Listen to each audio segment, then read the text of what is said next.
mainly the whole time to be aware of what is wrong, how it is wrong, why it's wrong, to neutralize, to inhibit the wrong. It's a process of endless inhibiting the wrong and not trying to be right. Now, when you have the active, creative, practical conception in the brain, you have it in the brain, and the brain doesn't ask questions. There is no interference of the intellect, no fears.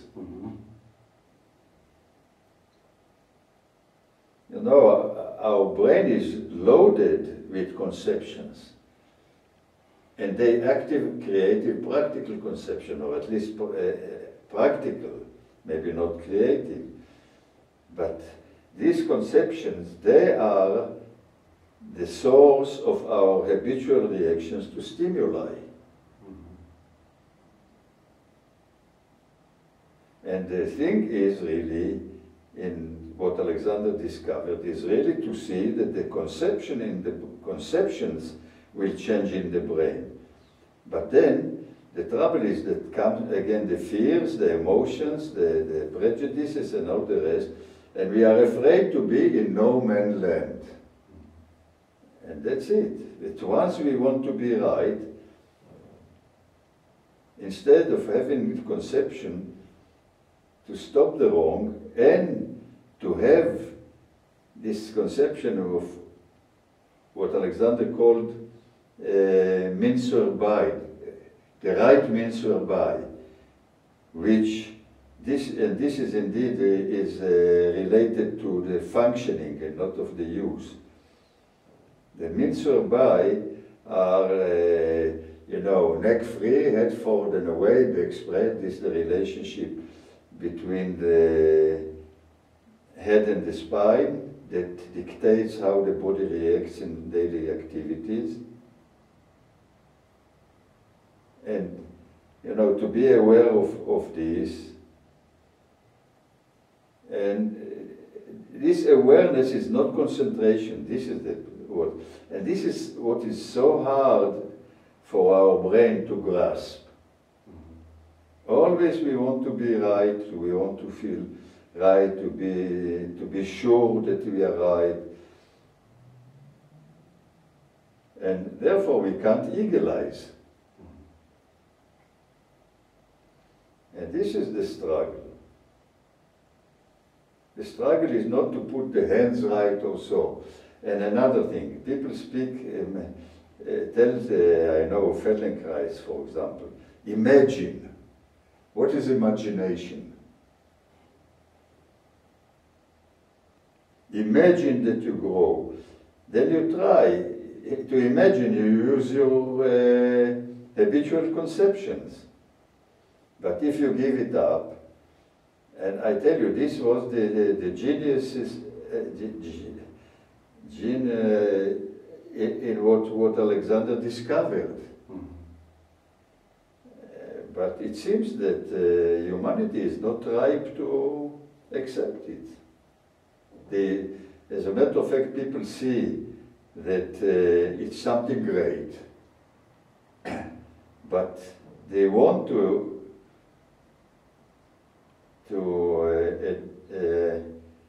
I would say, to adopt it to their conception. And that's what is Alexander technique nowadays. Just see the YouTube, see this Don Reed or what's his name, Bob Britton or others. It's gymnastics.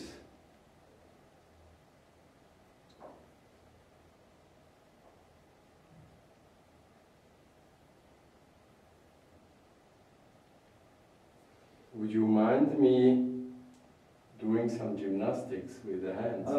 Yeah, we should change. We should change to like this. I mean, we should change to the chair.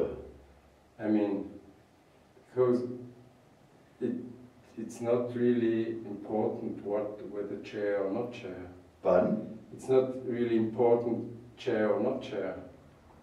Oh, no, it's not important. But on the other hand, see, you will do it, but still there is an end gaining. Yeah, I cannot do it without.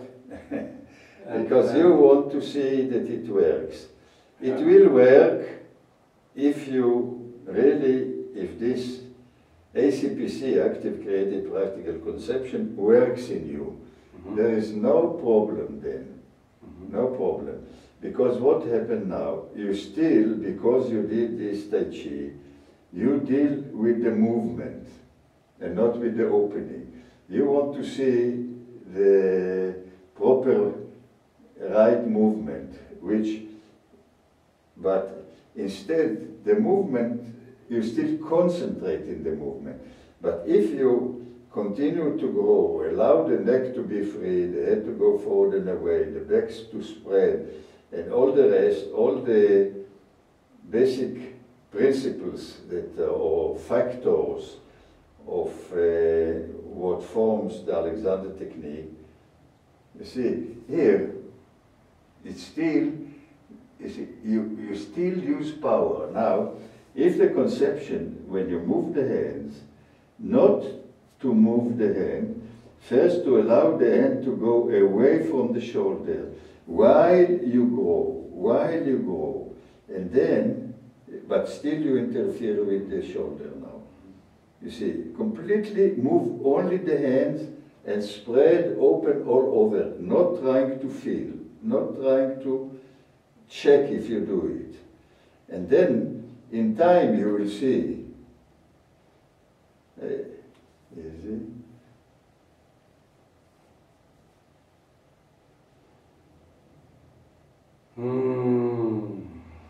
And this you have to give up. You say, the hell, I don't care about it.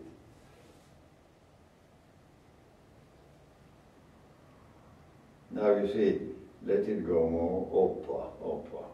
You see, can you realize a bit of a difference now? And still the shoulders, you see, there. Wait. You see, when I do it, just put your hands here. See, what you do, you still do with the shoulders. When I do, I grow, I live along the shoulders, there. You want slow, it doesn't matter, but at the same time, I live along the shoulders. And you still, when you do it, it's this. You realize the difference now. I live there. When I look at you, I see it, but... Okay, so don't try. The thing is like this, not to try to do the right movement, but to continue to open. This is one of the reasons that I work with people, you know, on the Bernie chair or so, not moving them at all. Mm-hmm. Just to give them the experience of the inner flow without end, not to try to gain anything, even not to try to gain the opening, just to experience it. And you see, when it will open more, you get more from there. It's lighter now, not? Mm-hmm. You feel the difference. So you see, what happens here, that we have ready to spread the back, to grow, to open, to equalize in the back. Now continue, and again, we come, and we see that the back will work more there.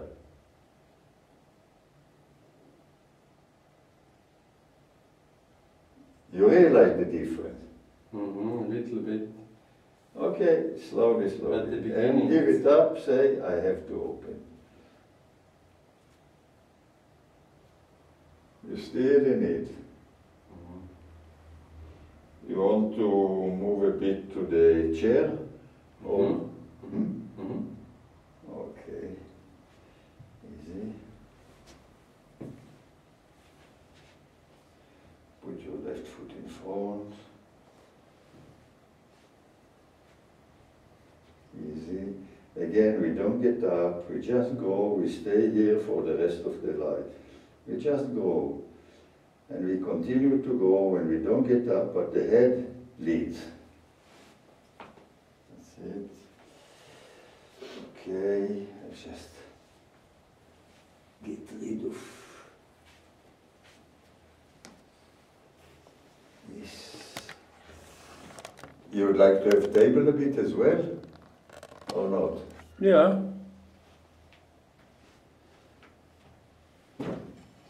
You see, I have time